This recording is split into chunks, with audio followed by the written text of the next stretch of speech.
युवा राजद के जिलाध्यक्ष मुकेश कुमार यादव से आज हमने बातचीत किया।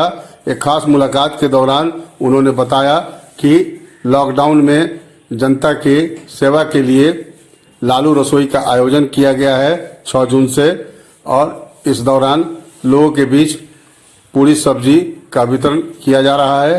इसके अलावा उन्होंने जिले के 9 सीटों पर राजद का सुपड़ा साफ है, इस सवाल पर भी उन्होंने विस्तार से महत्वपूर्ण जानकारी दी।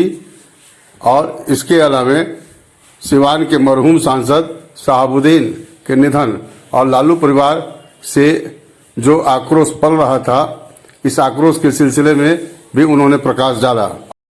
आज हम युवा राजद के जिलाध्यक्ष मुकेश कुमार यादव जी के बेतिया ITI स्थित आवास पर उपस्थित हैं। इनसे बिहार की राजनीति पर हम चर्चा करेंगे। तो सबसे पहले मुकेश जी, आप ये बताएं कि लालू रसोई का कार्यक्रम आप 6 तारीख से शुरू किए, 6 जून से। इतना दिन आप कहाँ थे? इतना दिन आपका ध्यान क्यों नहीं आया जनता के प्रति? सबसे पहले ये बताइए। देखिए, सबसे पहले तो मैं आपके जो भी पब्लिक न्यूज के माध्यम से जो साथी देखेंगे या देख रहे हैं उनको मेरा नमस्कार है, और युवा राष्ट्रीय जनता दल पश्चिम चंपारण की तरफ से उनको हार्दिक अभिनंदन है। मैं ये बता दूं कि आपने जो सवाल किया, इसका जवाब आपको सरकार से बोलना चाहिए कि सरकार इतना दिन पहले कहाँ थी। लेकिन सरकार की तरफ से जो सुविधा मिल रही थी उसको हम देखें, और हमारी 6 तारीख से जन सेवा मानव सेवा में नहीं लगे। हम लोग 25 मई से लगे हुए, 25-26 मई से हमारा मुहिम चला। पहले सूखा राशन का वितरण का कार्यक्रम हम लोग किए।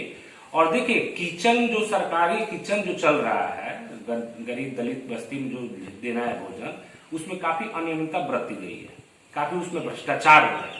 जितने लोग को टारगेट करना चाहिए सरकार को खिलाने के लिए उतना नहीं हो रहा है, सिर्फ अफसर पैसा लूटने में व्यस्त है।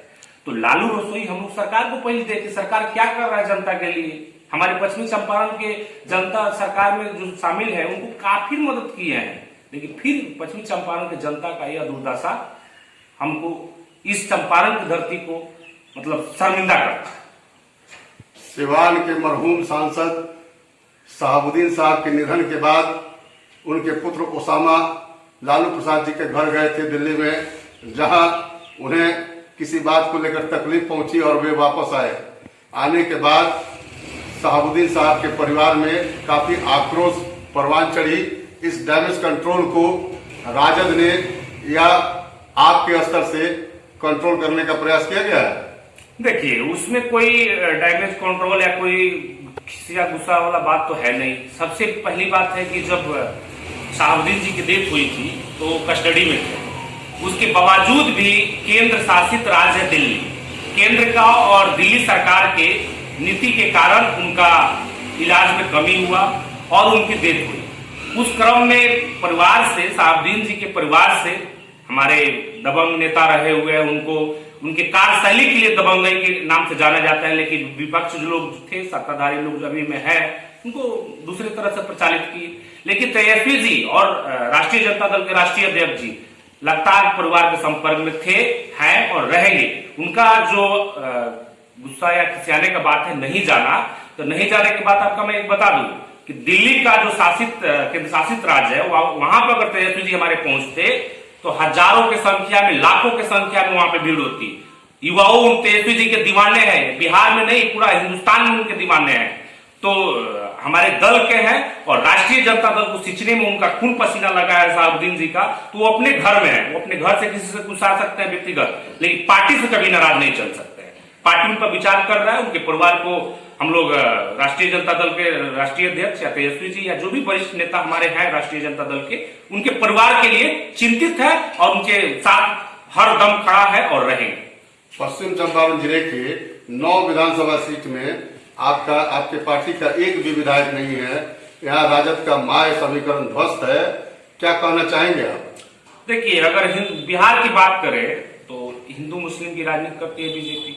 नीतीश जी ने क्या किया था सबको पता है, लेकिन सबसे ज्यादा चंपारण में हिंदू मुस्लिम होता है, और चंपारण में हिंदू मुस्लिम में भारतीय जनता पार्टी कामयाब हो जाती है। जहां तक तो हमारे जो पार्टी के जो आपने बात कहा, जिस कभी पार्टी मजबूत रही है, बिल्कुल रही है, लेकिन इस समय का भी स्थिति देख लीजिएगा, 2020 का भी स्थिति देख लीजिएगा, काफी हम लोग मजबूती से रहे हैं। जो चुनाव हम लोग लड़े काफी कम माइलेज वोट से हम लोग हारे हुए हैं, लेकिन उसमें प्रचंड साजिश करके तेजस्वी जी को हराने के लिए, या सरकारी तंत्र से हो, नीतीश जी के तंत्र से हो, केंद्रीय एजेंसियों के तंत्र से हो, उसमें उनके कामयाब हुए हैं। हमारी पार्टी लगातार मेहनत कर रही है और नेता प्रतिपक्ष के आह्वान पे राष्ट्रीय जनता दल के अध्यक्ष जो है, राष्ट्रीय अध्यक्ष लालू जी ने कहा था कि इस महामारी में जन सेवा, मानव सेवा सबसे पहला धर्म है। तो उस धर्म को हम लोग निभा रहे हैं।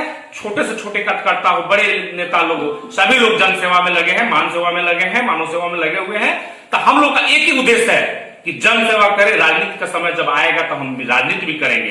अगर कोई लोग हम लोग को राजनीति के ऊपर लगाता है, इस पे आरोप लगाता है कि राजनीति कर रहे हैं लालू रसोईया के माध्यम से या गरीबों को बांट को, तो आप क्यों नहीं करते ऐसा?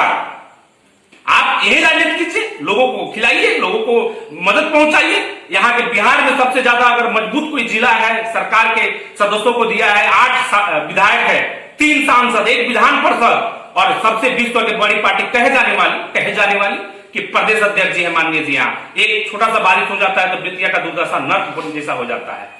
तो चंपारण की जनता बहुत सरकार को मदद की है, लेकिन सरकार क्या कर रही है, माननीय मुख्यमंत्री जी, उप मुख्यमंत्री जी जो यहाँ से है, वो क्या कर रही है? लॉकडाउन में किसी प्रकार को कोई सहायता जनता के बीच नहीं हुआ। हम लोग जन जन तक जा रहे हैं और यही सरकार के प्रति हम लोग देख रहे हैं। बहुत सारे लोग अशब्द बोलते हैं, लेकिन हम लोग समझाते हैं। आपने तो वोट दे दिया, आपने सरकार में बैठा दिया, अब क्या पछतावा करिएगा?